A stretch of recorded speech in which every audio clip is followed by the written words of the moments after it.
Hello. Parabola chapter continue करते हैं। Next topic है नॉर्मल्स। तो हर टेंजेंट के करस्पॉन्डिंग एक नॉर्मल होती है।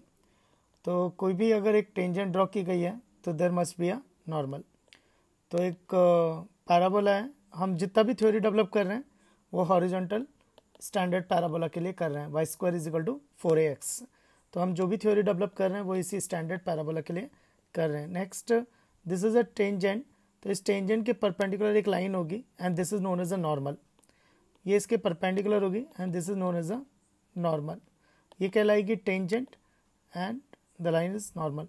नेक्स्ट, इस पॉइंट को अगर टेंजेंट के पॉइंट ऑफ व्यू से देखेंगे तो ये होगा पॉइंट ऑफ कॉन्टैक्ट, पर अगर इसको नॉर्मल के पॉइंट ऑफ व्यू से देखेंगे तो ये होगा फुट ऑफ नॉर्मल। ये पॉइंट मैंने मान लिया x1, y1। तो हम लोगों ने टेंजेंट चैप्टर में पढ़ा था कि Y square is equal to 4x के लिए टेंजेंट की इक्वेशन कैसे लिखते हैं कि वाई स्क्वायर की जगह y1 और 2x की जगह x प्लस x1। तो यहाँ से स्लोप ऑफ टेंजेंट आ जाएगा। तो y1 is equal to 2ax plus 2ax1। y का कोफिशिएंट 1 होना चाहिए, तो ये आएगा y is equal to 2a upon y1 into X plus 2ax1 upon y1। तो स्लोप ऑफ टेंजेंट आ गया 2a अपॉन y1। तो अगर slope of tangent 2a upon y1 है तो स्लोप ऑफ नॉर्मल कितना होगा, negative reciprocal minus y1 upon 2a। तो slope of normal आ जाएगा नेगेटिव रेसिप्रोकल। तो नॉर्मल की इक्वेशन क्या होगी? नॉर्मल की इक्वेशन होगी y minus y1 is equal to slope into x minus x1। तो ये नॉर्मल की इक्वेशन आ जाएगी। इसको बोलते हैं कार्टेशियन फॉर्म, क्योंकि इसमें x1 y1 का टर्म है तो इसको बोलते हैं Cartesian form of a normal. Next, और थोड़ा ट्रिकी, तो नॉर्मल का स्लोप हम लोग n से डिनोट कर रहे हैं। तो सपोज नॉर्मल का slope, forget about the tangent, let's forget about the tangent, so follow just normal. तो नॉर्मल का स्लोप है m, नॉर्मल का स्लोप है m। तो m और ये कितना आता है माइनस y1 अपॉन 2a। तो y1 कितना आ गया माइनस 2am, y1 आ गया माइनस 2am। और y1 x1 y1 पैराबोला पे लाई कर रहा है तो y1 square is equal to 4ax1। तो इसको रख देंगे तो 4a square m square is equal to 4ax1। तो यहाँ से हम लोग x1 की वैल्यू निकाल सकते हैं। तो x1 की वैल्यू आई am स्क्वायर।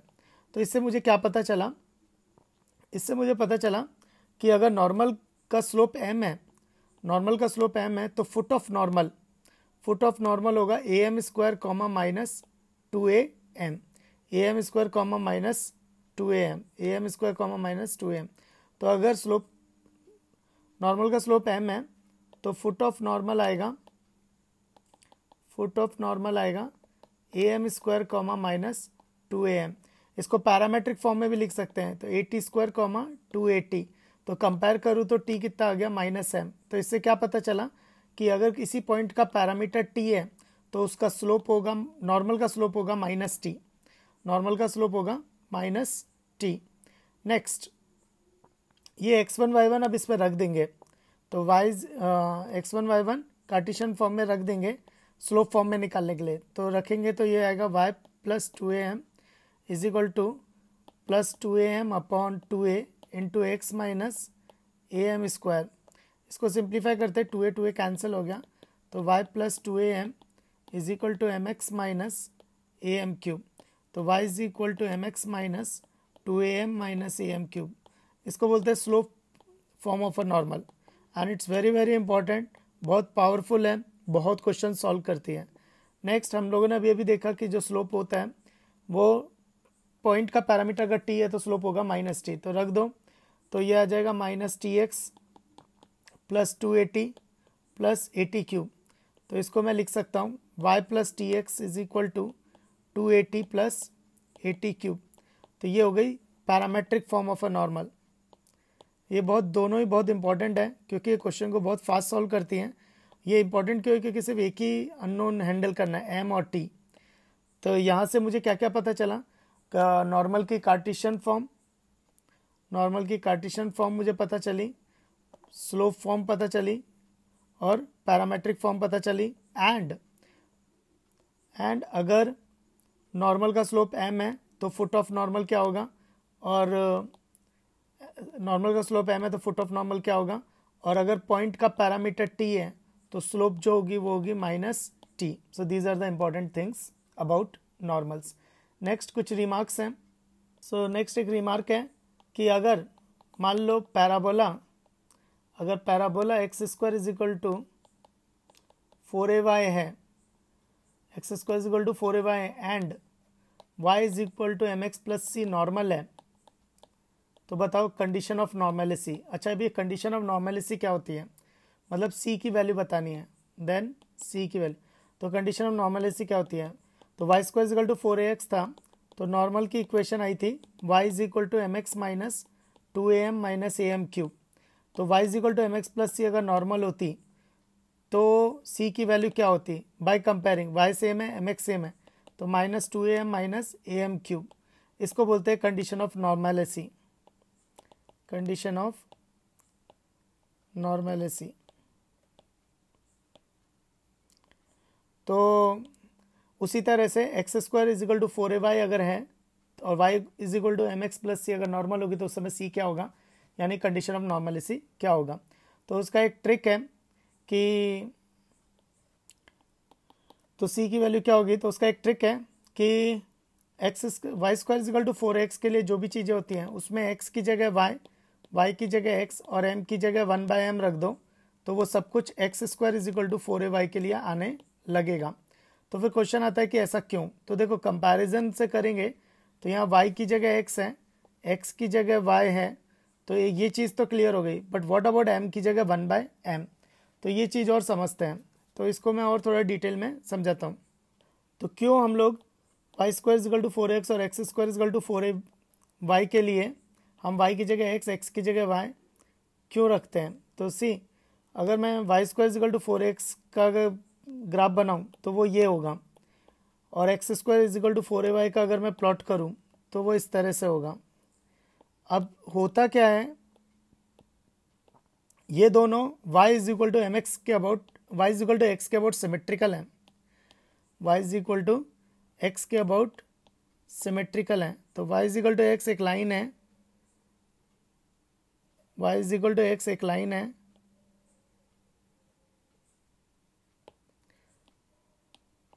तो ये है y is equal to x, इसके अबाउट ये सिमेट्रिकल है, इसलिए y की जगह x और x की जगह y रखते हैं। बट व्हाट अबाउट स्लोप, तो उसके लिए और चीज़ें डिराइव करनी पड़ेंगी। अब उसके लिए कैसा होगा कि मान लो इसकी कोई टेंजेंट, हॉरिजॉन्टल पैराबोला की कोई टेंजेंट, हॉरिजॉन्टल पैराबोला की कोई टेंजेंट अगर है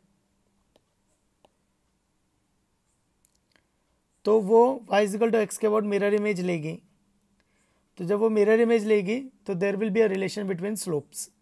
तो अब ये वाली जो लाइन है, ये टेंजेंट है हॉरिजॉन्टल पैराबोला के लिए। अब होगा क्या, इसने मिरर इमेज लिया, so y is equal to X के अबाउट इस लाइन ने मिरर इमेज लिया।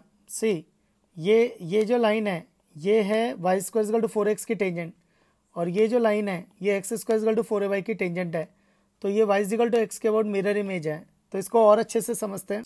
तो इस तरह की सिचुएशन थी वो, तो ये जो लाइन है ये Y square is equal to 4x की टेंजेंट है, ये X square is equal to 4ay की टेंजेंट है।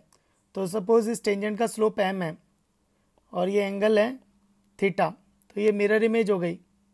तो मिरर इमेज हो गई तो इसका स्लोप कितना होगा, so y square is equal to 4x parabola की टेंजेंट की स्लोप m है, तो अब x square is equal to 4ay के लिए इसका स्लोप निकालना है m डैश। तो वो तो इंक्लिनेशन आएगा तभी पता चलेगा, ठीक है। तो ये थीटा है तो m कितना हो गया, tan थीटा। नेक्स्ट ये y is equal to X line है, तो y is equal to X line 45 degree angle बनाती है। नेक्स्ट ये एक्सटीरियर एंगल, ये दोनों इंटीरियर एंगल है, तो ये एंगल क्या होगा, exterior minus interior 45 degree minus theta. Next y is equal to X, इसके एंगल बाइसेक्टर है, तो ये एंगल भी 45 माइनस थीटा होगा। फिर नेक्स्ट ये देखना, ये ट्रायंगल दिख रहा है, तो ये ट्रायंगल में इंटीरियर एंगल थीटा और ये इंटीरियर एंगल 90 माइनस 2 थीटा, तो ये एक्सटीरियर एंगल कितना होगा 45 minus theta plus 45 minus theta plus interior angle theta, theta theta cancel हो गया तो 90 माइनस थीटा। तो एम डैश कितना आ जाएगा, tan of 90 minus theta which is a cot theta, और कॉट थीटा होता है 1/m।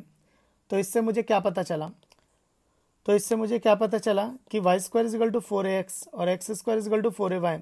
तो इसके जो भी फॉर्मूलेज हैं उसमें x की जगह y की जगह x और m की जगह 1/m रख दो तो वो सब इसके लिए फॉर्मूले आ जाएंगे। तो अप्लाई करते हैं। तो अभी Y square is equal to 4ax की नॉर्मल क्या होती है, y is equal to mx minus 2am minus am cube. तो यहाँ पर x की जगह y की जगह x और m की जगह 1/m रख दो तो वो X square is equal to 4ay के लिए आ जाएगी। तो x is equal to 1/m y minus 2a/m minus a/m cube. LCM लेंगे तो ये आएगा mx is equal to y, m से मल्टीप्लाई कर दो तो minus 2a minus a upon m square. इसको तमीज़ से लिखा तो y is equal to mx plus 2a plus a/m square, 2a plus a/m square. तो x square is equal to 4ay की नॉर्मल की इक्वेशन है ये। X square is equal to 4ay की नॉर्मल की इक्वेशन है। तो y is equal to mx plus c अगर नॉर्मल है तो कंडीशन ऑफ नॉर्मलिटी क्या होगी, तो by comparing c is equal to 2a plus a/m square. तो ये होगी कंडीशन ऑफ नॉर्मलिटी। तो कंडीशन ऑफ नॉर्मलिटी, ठीक है। नेक्स्ट रिमार्क है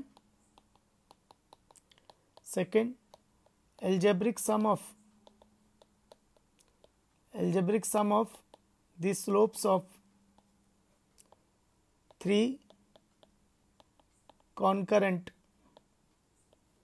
नॉर्मल से 0, मतलब वो 3 नॉर्मल्स के स्लोप का सम 0 आएगा।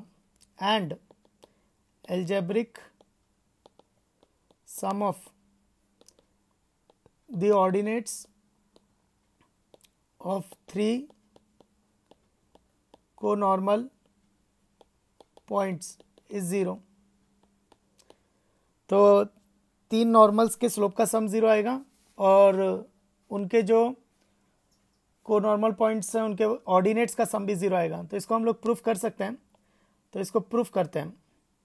तो हो क्या रहा है, देयर इज अ पैराबोला और obviously we are studying for horizontal standard parabola, Y square is equal to 4x। तो स्टैंडर्ड पैराबोला के लिए हम लोग स्टडी कर रहे हैं।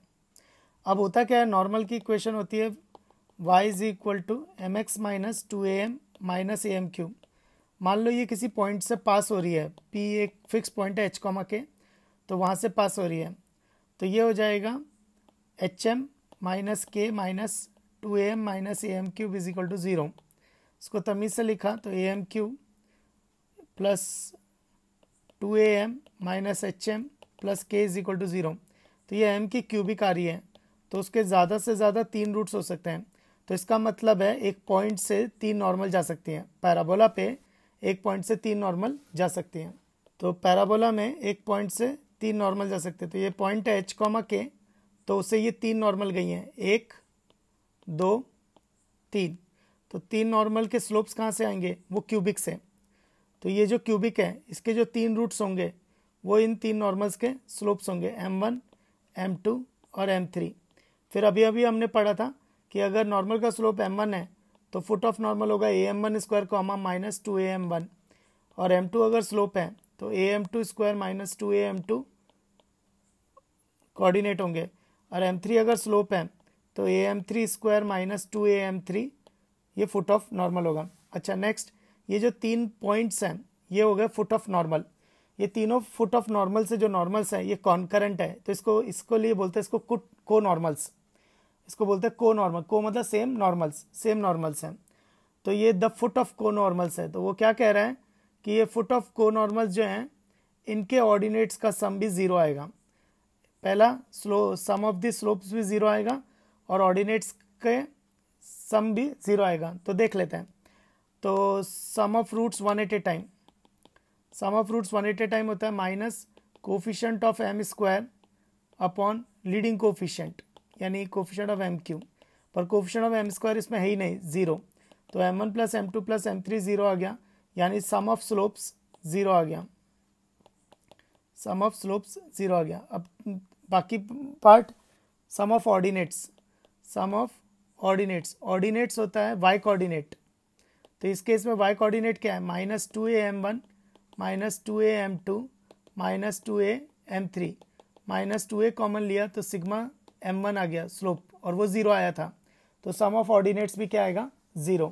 अब इसमें एक चीज़ और नोटिस करना, तो अगर मान लो ये 3 को नॉर्मल पॉइंट है ए बी सी, 3 को नॉर्मल पॉइंट है ए बी सी, तो अगर मैं इसका सेंट्रॉइड निकालूं, सेंट्रॉइड, तो सेंट्रॉइड क्या होता है sigma x1/3 comma sigma y1/3, लेकिन सम ऑफ ऑर्डिनेट 0 है, तो यानी इसका जो सेंट्रॉइड होगा वो सिग्मा x1/3 कॉमा 0, और इसका मतलब है x एक्सेस, और x एक्सेस इस केस में पैराबोला की एक्सेस ऑफ पैराबोला है, तो centroid will lie on the axis of the parabola, centroid will lie on the axis of the parabola. तो इससे रिमार्क क्या बना कि एक पॉइंट से 3 नॉर्मल जाती हैं, तीनों नॉर्मल के स्लोप्स का सम 0 है, एंड जो फुट आते हैं उनको बोलते हैं फुट ऑफ कोनॉर्मल्स, उनकी फुट ऑफ कोनॉर्मल्स के ऑर्डिनेट्स का सम 0 है, and centroid of the triangle form by the conormals, foot of conormals lie on the axis of parabola. Next, ये सारी थ्योरी डेवलप की है स्टैंडर्ड पैराबोला y² = 4ax के लिए।